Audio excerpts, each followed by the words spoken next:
Greetings, everyone. Today, I want us to look at it's a continuation of what we've been looking at.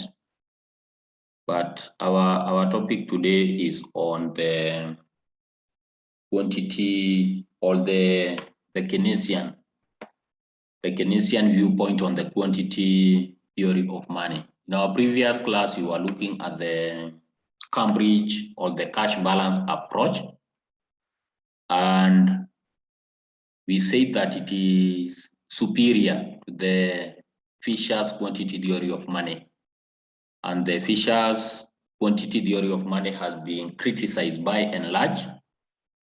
And you are able to summarize by saying that the Keynes equation is considered as the real cash balance equation. So today, and I encourage the students to go ahead and read on the Blumer's quantity theory of money to have a deeper insight on the cash approach. So today I want us to look at the Keynesian viewpoint on the quantity theory of money, and the emphasis here is on liquidity.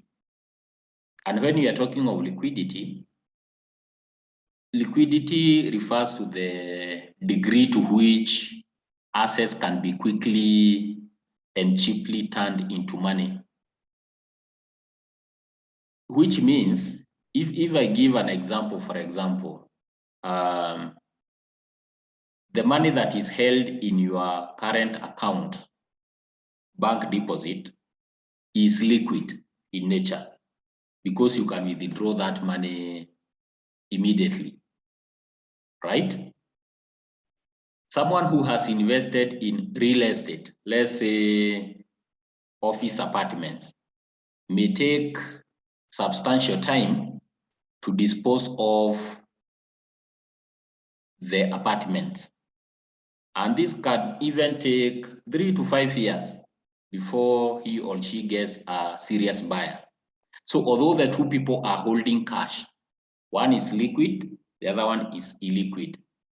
So an organization or individual is said to be liquid if a high proportion of the assets are held in form of cash or readily marketable securities. So that is our approach. So if we were to look at the liquidity preference and the desire to hold that money, Keynes used the concept of liquidity preference, which refers to the demand of money. And he goes further to explain how savings and investment might temporarily be different, and how interest rates in the economy are also arrived at. So Keynes identified 3 reasons or motives why people hold wealth as money rather than as interest-bearing securities. And in one way or the other, we have mentioned this. We have the transaction motive. Of course, households need money to pay for their daily upkeep. And fundamentally, this is why people will be having this money in store, so that even an organization will not operate without petty cash, because there are those items that they'll need to buy here and there. Now we have the precautionary motive, and we say that people will also hold money for purposes of eventualities that might hit them that they do not expect. So in that case, that money will be held for precautionary motive. Now, for purposes of simplicity, we assume, or we normally say the precautionary demand for money is likely to depend on the level of income. So the higher the income, the more the precautionary money will be held, and vice versa.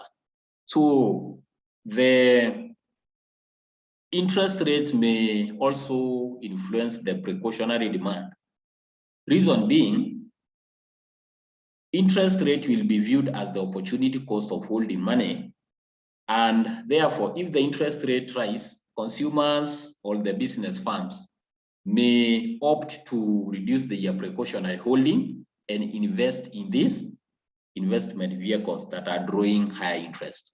However, for the purposes of simplicity, we assume that the precautionary demand does not respond to changes in interest rate. So this way, we can combine now the precautionary demand with the transaction demand, and suppose that the total depends on the money in the national, or the money national income. So the third motive why people will hold money is due to the speculative motive. So in this respect, people may choose to keep ready money, looking forward to any opportunities, profitable opportunities that might arise in the financial markets, and therefore they'll go ahead and invest in those bonds and securities that will be selling at that time. So when analyzing the speculative demand for money, it is important to understand that the relationship between the price of the bond and the rate of interest, there is a serious relationship. Now, we know that a bond is an investment vehicle. It is an asset. So it earns fixed sum of money for the investor or its owner each year.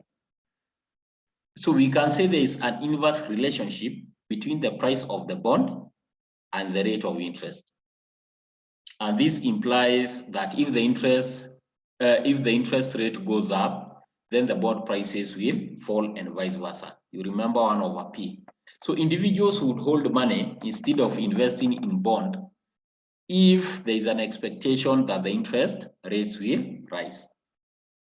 For example, if let's say the market price of bonds pays 5% interest, and this is equated to 10,000. If the interest rate tripled to 15%, let's say, the market value of the bond would fall, perhaps to 5,000 shillings. And this is because the 10,000 invested in another incoming assets would also earn at least 500. That's the 5% of the 5,000. So if the market rate of interest now rise to, let's say, 10%, the price of the bond would fall to 5,000. This is the inverse. This is the inverse now proportion. It would fall to 5,000 because there is a 5,000 invested in an income earning assets that would yield 500. So similarly, if the interest now fall to 4%, the price of the bond would rise to 12,500.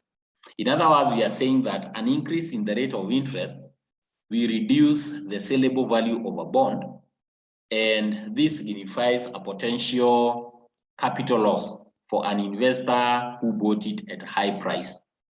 So a fall in the interest rate, on the other hand, will signify a potential capital gain of investors. Now, Kine's argument is, he argued that each individual has some expectation of a normal rate of interest.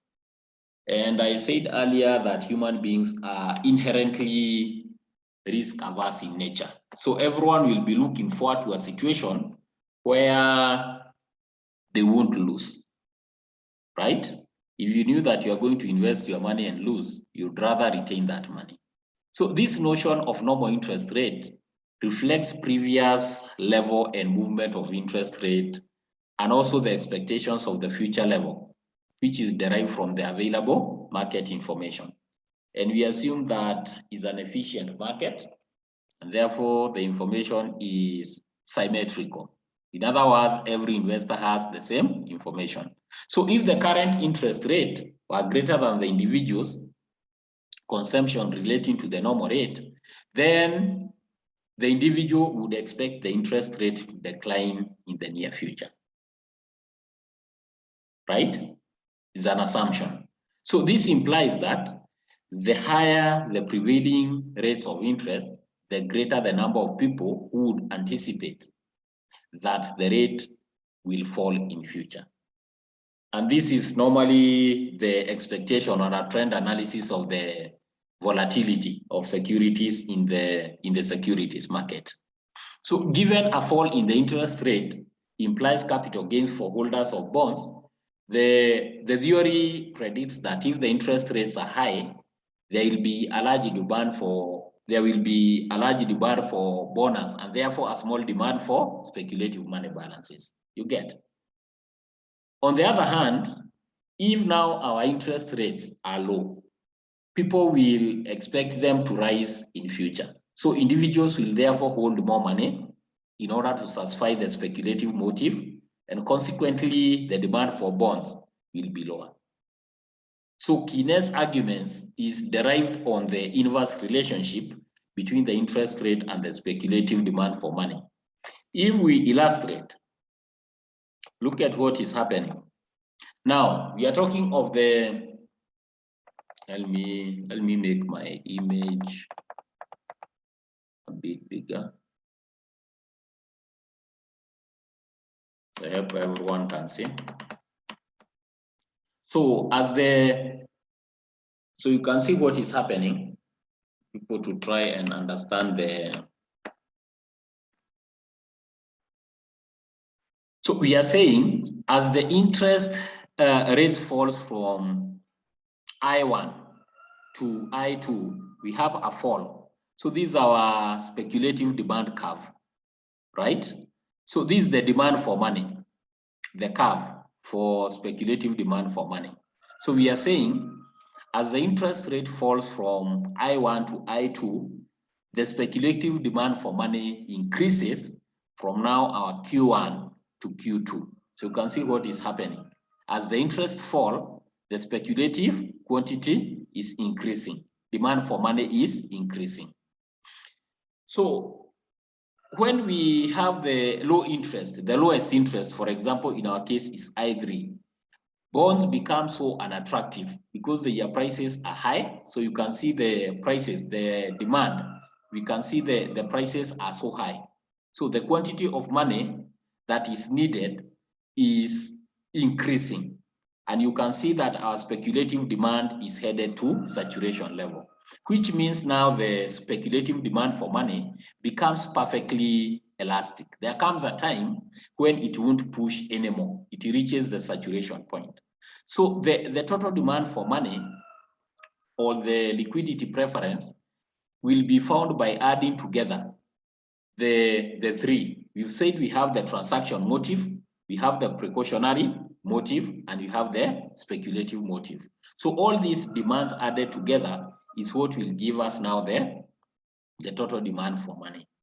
Now, there is a minimum fixed demand for money, which is made up of the transactions and the precautionary motives.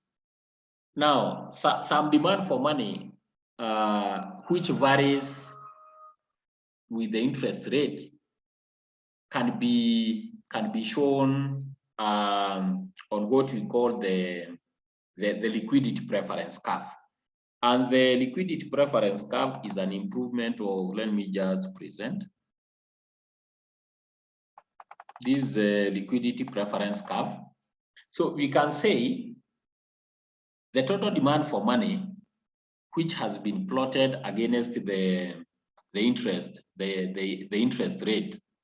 Now our T down here is the minimum quantity of money needed, regardless of the interest rate. So to satisfy the minimum demand, arising transactions and the precautionary motives for holding money will be, now when the liquidity preference curve is elastic, when you are talking of the LL, when the liquidity preference curve is elastic, we are getting a shallow, our curve is becoming shallower and shallower. It's like we are headed for saturation level. So the government will find it difficult to alter any interest at this level because we are headed for saturation level.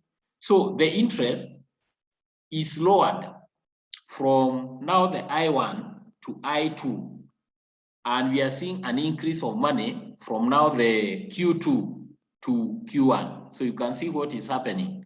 It's increasing, right?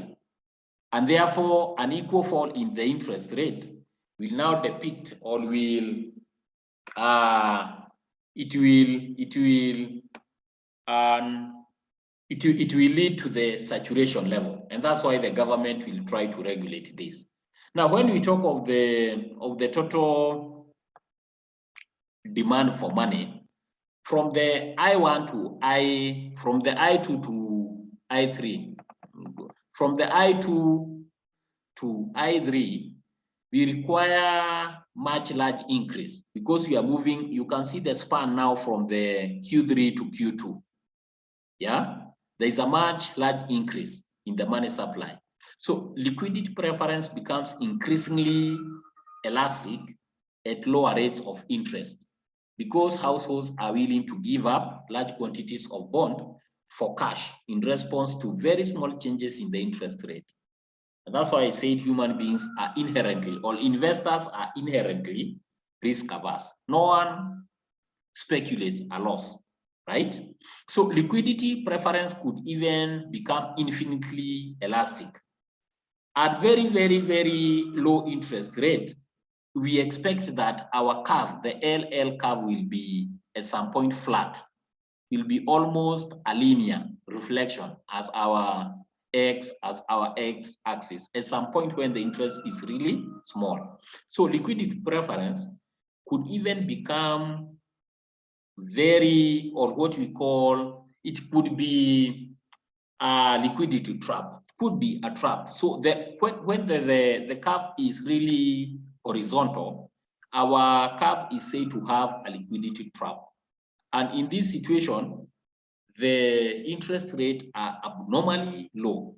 So virtually everyone could expect that the interest rate will rise towards the normal level in the near future so that they can release some of the precautionary money held and invest in the investment or the available investment vehicles. So it implies that there would be a widespread expectation of a fall in the price of bonds, and therefore the corresponding capital losses for holders of the bonds. In such a situation, when we have an increase in money supply, would entirely add to the speculative balances, and therefore it wouldn't have any impact of the interest rate. You get? So it is being pushed by the forces of demand and supply, which is influenced by the fluctuation in the interest rate. Now, Keynesian view of the interest rate and money supply demand, and Keynes has been very particular on the quantity of the money in supply. So if money supply is assumed to be fixed by government through the monetary and the fiscal policies, the size of the money supply then will be perfectly inelastic with respect to changes in the rate of interest. So Professor Keynes' argument is that the level of interest rate in the economy would then be reached by the interaction of money supply, which is fixed, and the money demand, or the liquidity preference. So you can see we are reaching a point of equilibrium. So in the level of interest rate in the economy, I, is determined by the interaction of money supply, which is fixed by the central bank, who is the regulator, or the banker of commercial banks, and the money demand, which is represented by our, again, curve LL, which is depicting the money supply. So an increase in the money supply from, let's say, the MS1, money supply 1, to money supply 2, automatically leads to a fluctuation in the interest rate from our I1 to I2. And therefore, this will now, as per the argument of Keynes, the effect will be now the money, our supply, or what Keynes is arguing is that at this level, we are expecting that the money supply, or the liquidity preference, will be increasingly elastic as the interest lowers, because households will be willing to give up the large quantities. They'll be willing to give up the large quantities of the large quantities of bonds or for cash in response to the small changes in the interest rate. Therefore, liquidity preference could even be what we've just called the liquidity trap. So the effects of an increase in the money supply in the Keynesian view is that it indirectly affects the demand for goods and services. And therefore, the level of income via a change in the interest, in the rate of interest, people would forego. And a good example is when you have an increase in money supply, it leads to a fall in the rate of interest, which in turn causes the private investment to fall, and this ultimately results in a decline in the level of national income. So the impact in the economy of an increase in the money supply depends on the effect that the fall in interest rate produces. So according to Professor Keynes, both investment demand and the consumer demand are relatively insensitive to the interest rate changes, and therefore they are inelastic naturally or automatically. So Keynes argued that the volume of investment depends heavily on the technological changes, and therefore the business confidence and the expectations of the investors is that it will strike a perfect balance where we won't have a lot of cash held and we won't have these demand trap that we are calling the infinitively inelastic curve. So this implies that an increase in the money supply will have only a limited effect on the aggregate demand, and consequently, or relatively, it will have a little ripple effect on the output and the employment. And this because we are arguing on a gross national income point of view. So Keynesian argues that monetary policy will have a limited effect on the economy and national income, because increase in the money supply would be, of course, neutralized by the reductions in the velocity of circulation. If you recall, when you are talking of the velocity of money, or the rate at which the average rate of turnover when people are holding on the fiat money or the coinage money. So this will leave our PT unaffected, right?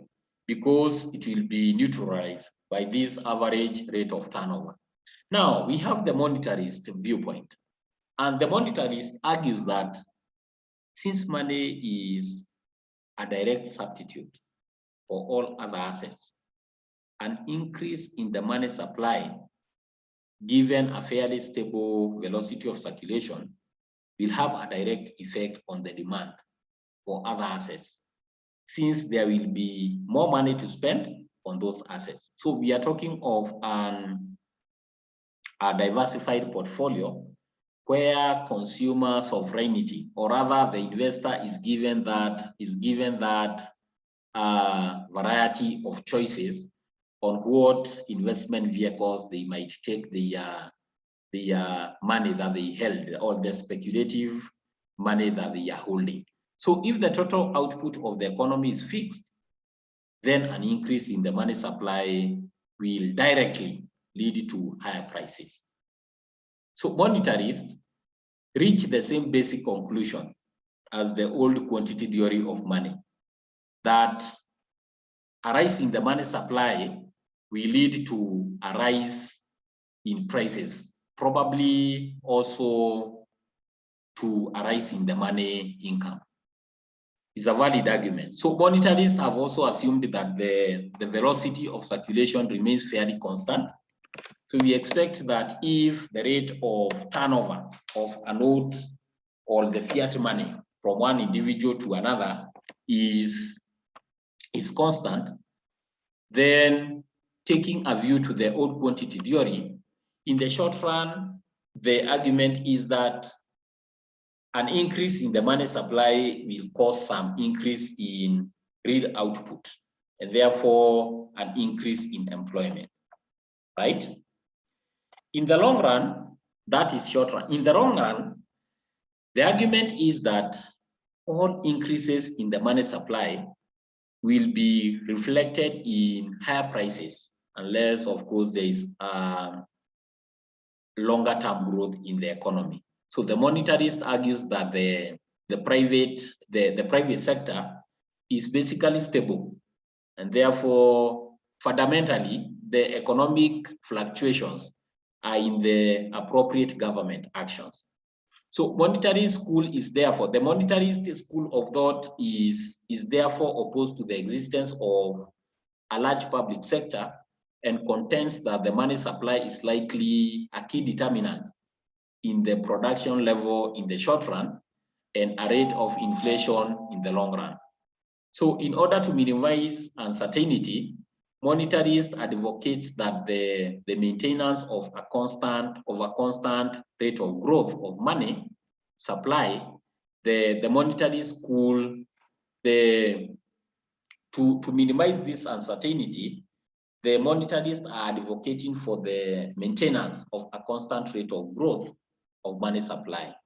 And we have various schools. We have Milton Friedman, we have the Karl Brunner, David Reidler, and you have Milton Parkin. In the interest of time, I want to leave it at that point, though I'll share the notes up to the limitation of the monetarist. You go through them, and then I want to give you a discussion forum, and then we pick it from there. If you have any question, kindly relate through the portal.